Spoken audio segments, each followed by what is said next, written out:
Bonjour, c'est Louise d'Educommando, et un accueil chaleureux à notre projet STEAM, numéro 7, appelé The Buzzing Bee. Il s'agit de l'édition des enseignants, dans laquelle nous accordons plus d'attention aux explications techniques. Nous donnons également des conseils pédagogiques, afin de rendre vos cours de STEAM, amusants et passionnants. Je tiens à vous rappeler, que ceci est pour le professeur STEAM débutant absolu. Nous appelons ce niveau, le niveau explorateur.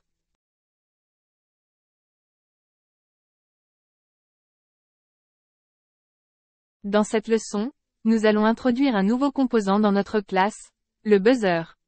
La première chose à expliquer, c'est qu'il existe deux types de buzzers, les actifs et les passifs. Vous trouverez les deux dans le kit de démarrage STEAM.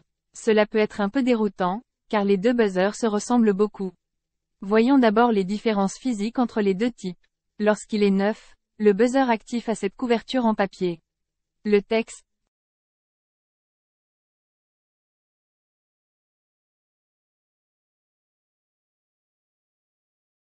enlevé après le lavage, ne signifie pas que vous devez lui donner un bain. Dans ce contexte, le lavage fait référence à l'élimination des résidus de soudure. Une autre distinction est, que le buzzer actif est sensible à sa polarisation. Pour que cela soit clair, la jambe positive est plus longue que la jambe négative. Et tout comme avec une LED, vos élèves doivent être conscients de cette polarisation, afin de ne pas endommager le buzzer.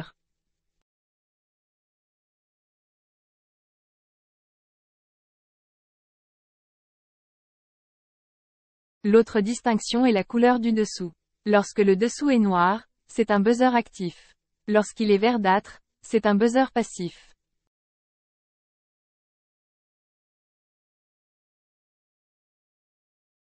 Voyons la différence fonctionnelle. Le buzzer actif est capable de vibrer tout seul, en le connectant simplement à une source d'alimentation.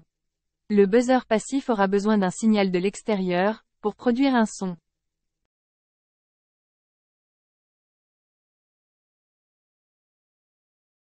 Vous pouvez maintenant expliquer, en termes simples, quels sont les principes de fonctionnement de base.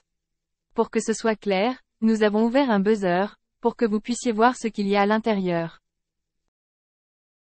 Un buzzer se compose de, premièrement, une fine membrane métallique surmontée d'un poids métallique.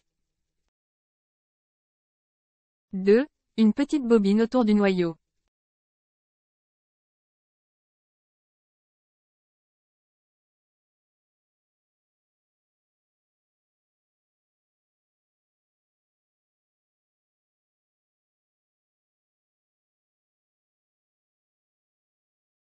3. Un aimant fixe.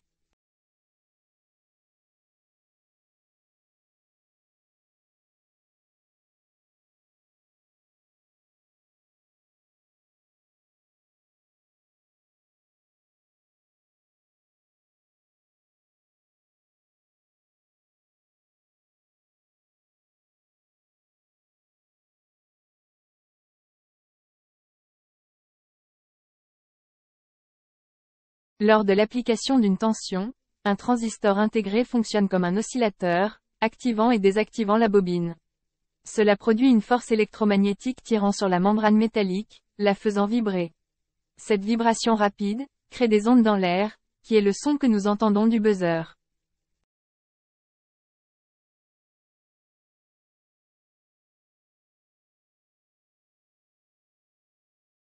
Le but du projet d'aujourd'hui, est de construire un circuit simple, pour faire sonner un buzzer comme une abeille.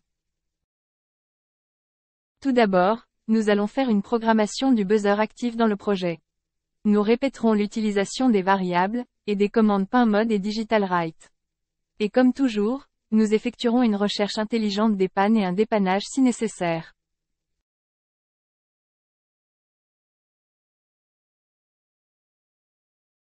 Distribuons les composants à vos élèves. Le microcontrôleur et la plaque d'essai. Un buzzer actif. 2 straps, un rouge et un noir, à aligner avec le code couleur standard pour le positif et le négatif. Et n'oublions pas la partie la plus importante, l'abeille en carton.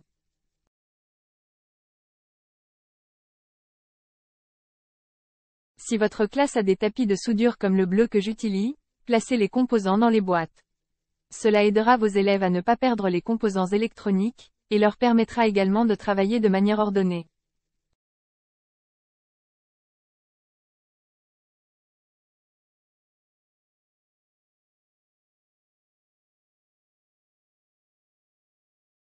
Montrez cette image à vos élèves. Cela les aidera à placer les composants aux bons endroits. Vous pouvez laisser ce dessin sur votre ordinateur devant la classe, ou projeter sur un mur, ou un tableau blanc. Il s'agit d'une configuration assez simple, et à présent, vos élèves devraient être capables de la construire rapidement.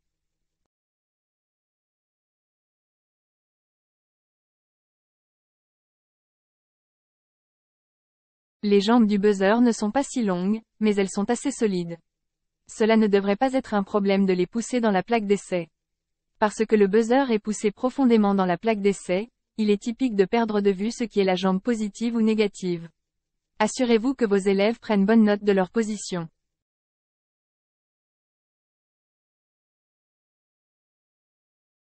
Ensuite, nous allons connecter le buzzer à l'une des broches numériques. Pour cet exercice, nous allons choisir le numéro 10 et connecter le câble rouge au côté positif du buzzer.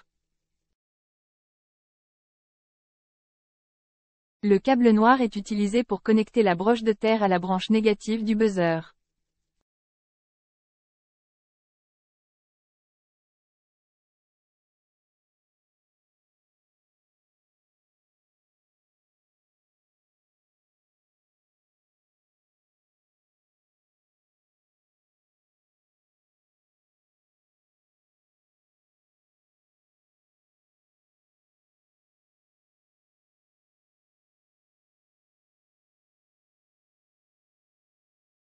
Laissez vos élèves ouvrir l'environnement de développement intégré Arduino et créer un nouveau croquis appelé « Leçon 7 » BuzzBee.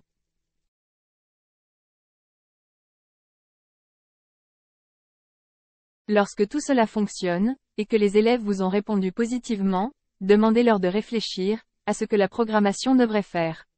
Rappelez-leur les commandes qu'ils ont utilisées dans la leçon numéro 2, l'œil du dinosaure, pour faire clignoter la LED. Nous allons utiliser exactement les mêmes commandes.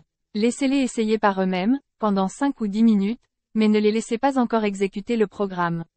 Nous ferons la programmation ensemble.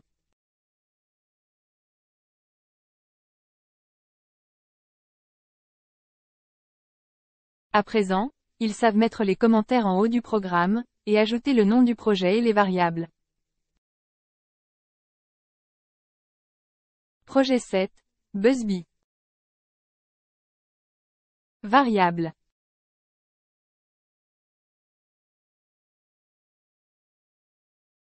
Tout d'abord, nous déclarons notre broche numérique en tant que variable, appelée BuzzPin, car nous mettons notre câble rouge dans la broche numéro 10. Nous tapons int BuzzPin égale 10. Nous déclarons également une variable de délai, appelée dt, et lui donnons une valeur de 500 millisecondes, int dt égale 500.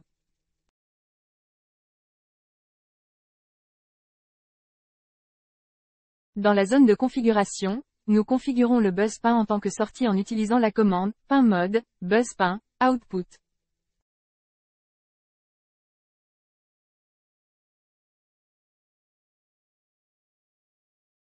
Et dans la section boucle, nous utilisons la commande digitalWrite, BuzzPin, I.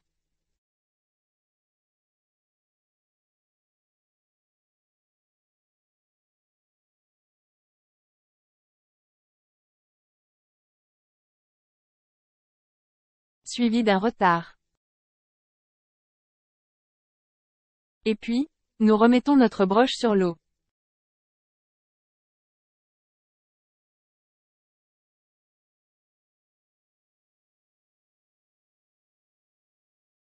Et nous fermons avec un autre délai.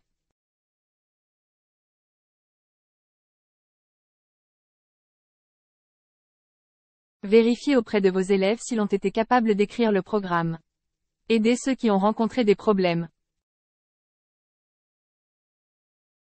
Il est maintenant temps pour eux de télécharger leur code. La classe devrait être remplie de sons des buzzers. Bien que le buzzer actif ne puisse émettre qu'un seul son, vous pouvez essayer de modifier le temps de retard. Laissez vos élèves jouer avec différents temps de retard et demandez-leur ce qui se passe.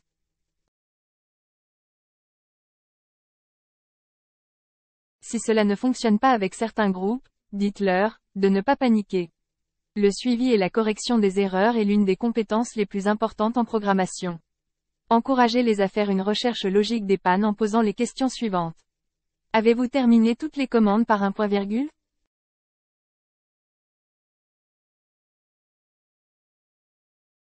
Avez-vous correctement orthographié toutes les commandes? As-tu mis les fils dans les bonnes broches?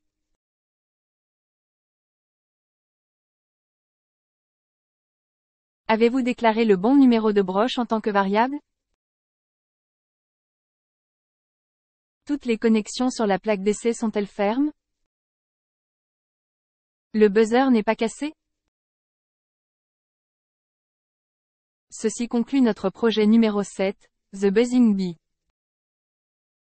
Il est temps de revenir sur ce que nous avons appris. Tout d'abord, nous avons introduit un nouveau composant, le buzzer. Nous avons également parlé de la différence entre les buzzers actifs et passifs, à la fois fonctionnellement et physiquement.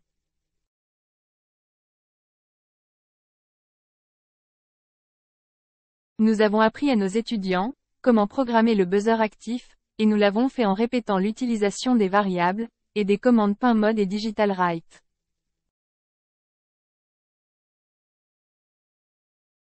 Et dans le cas où cela était nécessaire, vos étudiants ont exercé leur capacité à effectuer une recherche intelligente, de panne et de dépannage.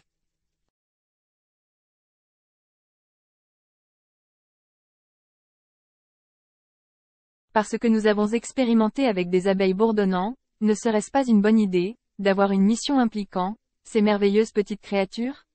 Les abeilles sont un excellent sujet de recherche pour vos élèves, et vous pouvez leur confier de nombreux devoirs.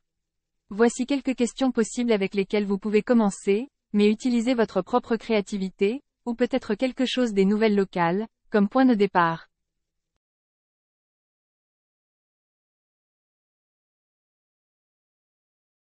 Trouvez 3 raisons pour lesquelles vous ne devriez pas avoir peur des abeilles. Pourquoi les abeilles sont-elles si importantes? Quelle est la différence entre une abeille et une guêpe?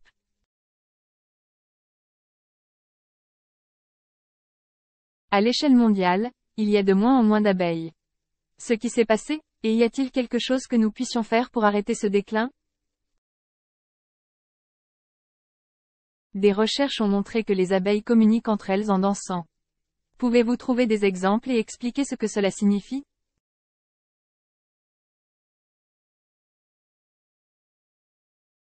Amusez-vous avec le devoir. J'espère que vous, et votre classe, avez apprécié cette leçon, et j'ai hâte de commencer avec notre leçon numéro 8.